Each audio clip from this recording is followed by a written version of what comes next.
Okay, so let's start with Arthur Morgan. And I know this is going to be controversial right off the bat. Arthur's getting a low-tier rating, and before you flame me in the comments, hear me out. This is not me saying Arthur isn't an absolute legend. The man is one of the most capable gunslingers in the entire game. He's tough, he's resourceful, he's loyal, and he's got that main character energy. In a normal survival situation, Arthur would probably be top tier, no question. But here's the thing about a zombie apocalypse that a lot of people don't think about. It's not just about being good with a gun or being tough. It's about adaptation, and more importantly, it's about knowing when to cut your losses and run. Arthur's biggest weakness is the same thing that makes him such a compelling character. He's too loyal, and he stays in bad situations way too long because of that loyalty. We literally see this in the main story. The man sticks with Dutch, even when everything is clearly falling apart. He has a really hard time letting go of people and leaving them behind. In a zombie apocalypse, that kind of loyalty gets you killed. When someone gets bitten, you need to be able to make the hard call immediately. When a camp gets overrun, you need to be able to bail without looking back. Arthur would be the guy trying to save everyone, going back for people who are already doomed. And that's exactly how you end up surrounded by zombies with no way out. He'd probably survive for a decent while because of his combat skills, but eventually, that hero complex would catch up to him. He'd sacrifice himself for someone else or refuse to abandon a lost cause, and that would be it. Arthur's got the skills to survive, but not the mindset. His heart is too big for the zombie apocalypse, and as tragic as that is, it's the truth. He's getting bit trying to save someone who was already a goner, and we all know it. All right, moving on to Bill Williamson, and oh boy, this man is in meatball tier, which is literally the lowest of the low. Bill is not making it past week 1, and honestly, he might not even make it past day 3. Let me explain why Bill is absolutely cooked in this scenario. First off, Bill is not smart. Like at all. The man needs constant direction and leadership to function. Throughout the entire game, we see that Bill cannot think for himself. He needs someone telling him what to do at all times, and the second he's left to his own devices, he makes terrible decisions. In a zombie apocalypse, especially early on, there's no clear leadership structure. Secondly, Bill's whole thing is brute force and intimidation. That works great on living people who can be scared. Zombies? They don't care how tough you are or how mean you look. They're not going to be intimidated by you yelling at them.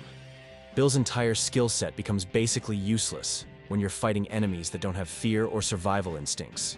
He'd probably try to fistfight a zombie or something equally dumb because he doesn't know how else to handle threats.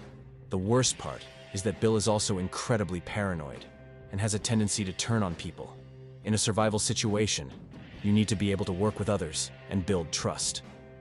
Bill would be starting fights in the survivor group, accusing people of being bitten when they're not, and generally causing drama that gets people killed.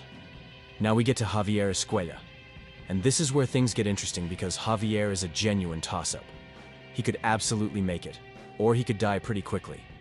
It really depends on the circumstances and the choices he makes early on. Let's talk about what works in Javier's favor first. The man is extremely competent. He's a skilled fighter, he's good with weapons, and he's got survival skills. Javier can hunt, he can track, he can navigate, and he's physically fit. In terms of pure capability, he's got a lot going for him. He's also shown to be pretty resourceful and adaptable throughout the game. When things change, Javier can adjust his approach, which is crucial in a zombie apocalypse where the rules are constantly changing. If Javier attaches himself to the wrong leader or the wrong group, he's done. He'd follow them straight into a death trap because that's just how he operates. He needs that structure and that leadership figure, and if he picks poorly, all his skills won't matter. The other issue with Javier is that he can be somewhat impulsive and hot-headed. He's not as bad as Bill, but he's got a temper, and in a zombie apocalypse, one impulsive decision can be your last. If he gets angry and does something reckless, or if he gets into a conflict with another survivor at the wrong moment, it could cost him everything. On the flip side, if Javier manages to either be self-sufficient or find the right group early on, he's got the skills to go far. He could legitimately be a long-term survivor if things break his way. That's why he's a toss-up. It could go either way depending on luck and the choices he makes in those critical early days. I'd say it's about 50-50 whether Javier makes it or not. Dutch van der Linde. Oh man, Dutch. This is another meatball tier situation. And honestly, Dutch might be even worse off than Bill in some ways. Dutch is absolutely not surviving the zombie apocalypse, and there are so many reasons why. Let's start with the most obvious issue, which is that Dutch has completely lost it by the end of the game. The man is mentally unstable, paranoid, and increasingly detached from reality. Even before things go completely sideways, Dutch is showing signs that he cannot handle high-stress situations anymore. He makes irrational decisions. He refuses to listen to reason, and he's got this God complex where he thinks he's always right. None of these qualities help you survive zombies. In a zombie apocalypse, Dutch would immediately try to take charge and become the leader of whatever group he's in. That's just who he is. The problem is that his plans are terrible. Dutch's plans in the game almost always make things worse. He'd come up with some elaborate scheme that sounds good on paper, but falls apart immediately in execution, and people would die because of it. And when people start questioning his leadership because they're literally dying, Dutch would spiral even harder. He'd become more paranoid, more irrational, and start accusing people of betraying him. Here's the thing that really dooms Dutch, though. The man cannot adapt, and he refuses to admit when he's wrong. When a plan fails, he doesn't learn from it or change his approach. He just blames someone else and doubles down on the same type of thinking. In a zombie apocalypse, you need to be constantly learning and adjusting. Moving on to Hosea Matthews, and this is another toss-up situation, but for completely different reasons than Javier. Hosea's survival chances really depend on timing and his health situation. Let's talk about what makes Hosea a potential survivor first. The man is intelligent, probably the smartest person in the entire gang. Hosea is a strategic thinker. He's great at reading people, and he's got decades of experience surviving in difficult situations. He knows how to stay calm under pressure, how to plan ahead, and how to make smart decisions even when things are chaotic. These are all incredible traits for surviving a zombie apocalypse. Hosea would be the guy who's thinking 3 steps ahead, finding safe locations, rationing supplies properly, and avoiding unnecessary risks. Hosea is also a great mediator and communicator. In a survival group, keeping people from killing each other is almost as important as keeping zombies out. Hosea could hold a group together through his diplomacy and wisdom. He'd be able to resolve conflicts, keep morale up, and make sure everyone's working together. That's incredibly valuable in a long-term survival scenario. And even if he did somehow have medicine, the physical demands of surviving zombies are brutal. You're constantly moving, fighting, running, and living in stressful conditions. Hosea's body might just not be able to keep up with those demands. There's also the fact that in a zombie scenario, if you can't move fast, you're in serious danger. Hosea is not winning any foot races.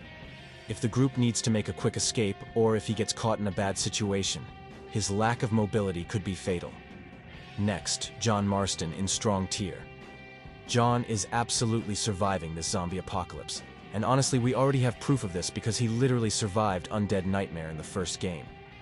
But let's break down why John is built different for this scenario.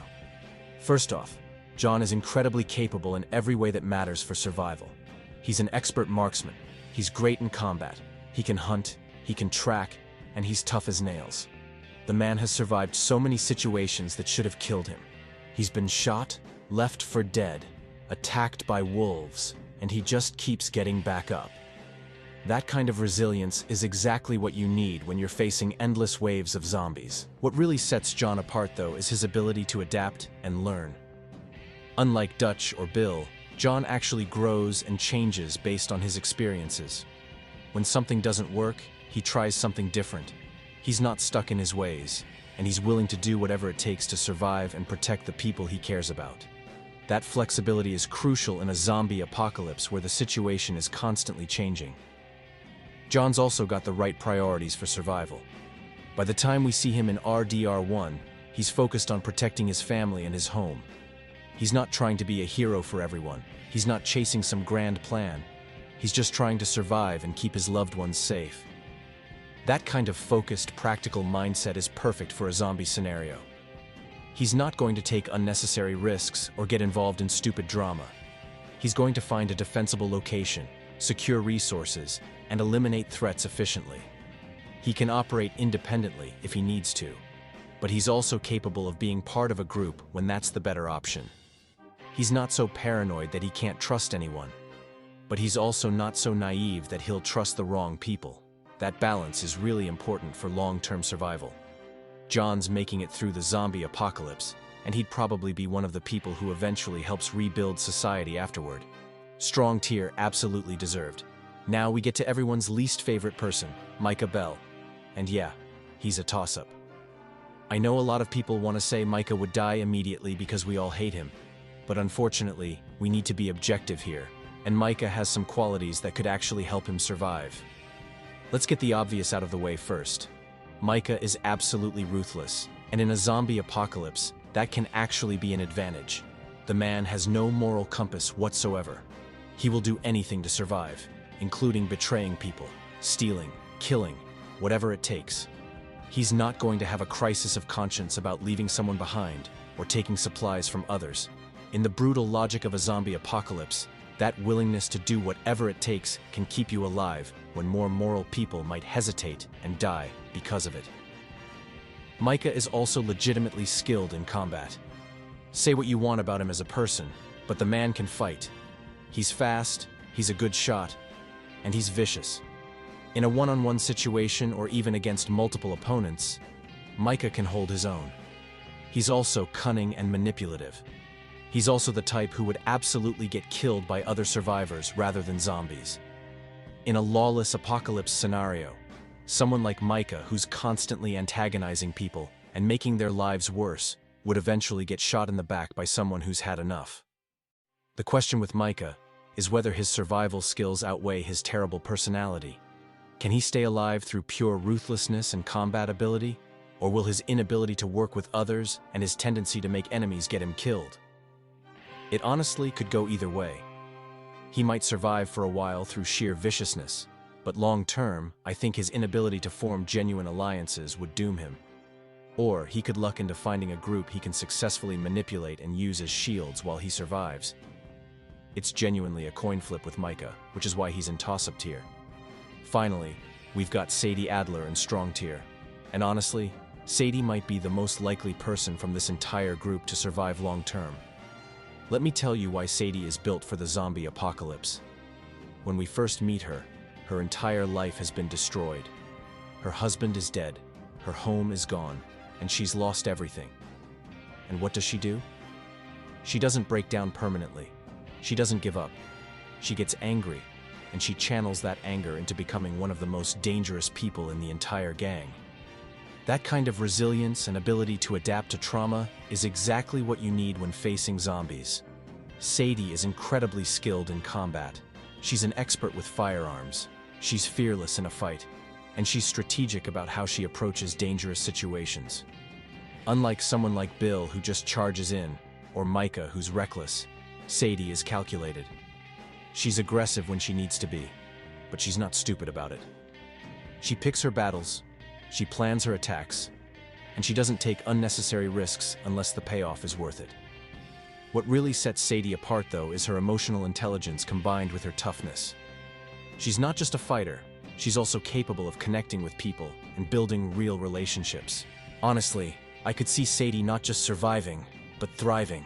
She'd probably end up as a leader of a survivor community, organizing defenses, leading raids for supplies, and keeping everyone alive through her combination of toughness and genuine care for her people. If I had to pick one person from this entire group to bet on for long-term survival, it would probably be Sadie. And we are done. Let me know in the comments which character you personally believe is best fit. Subscribe to the channel and I'll see you in the next video.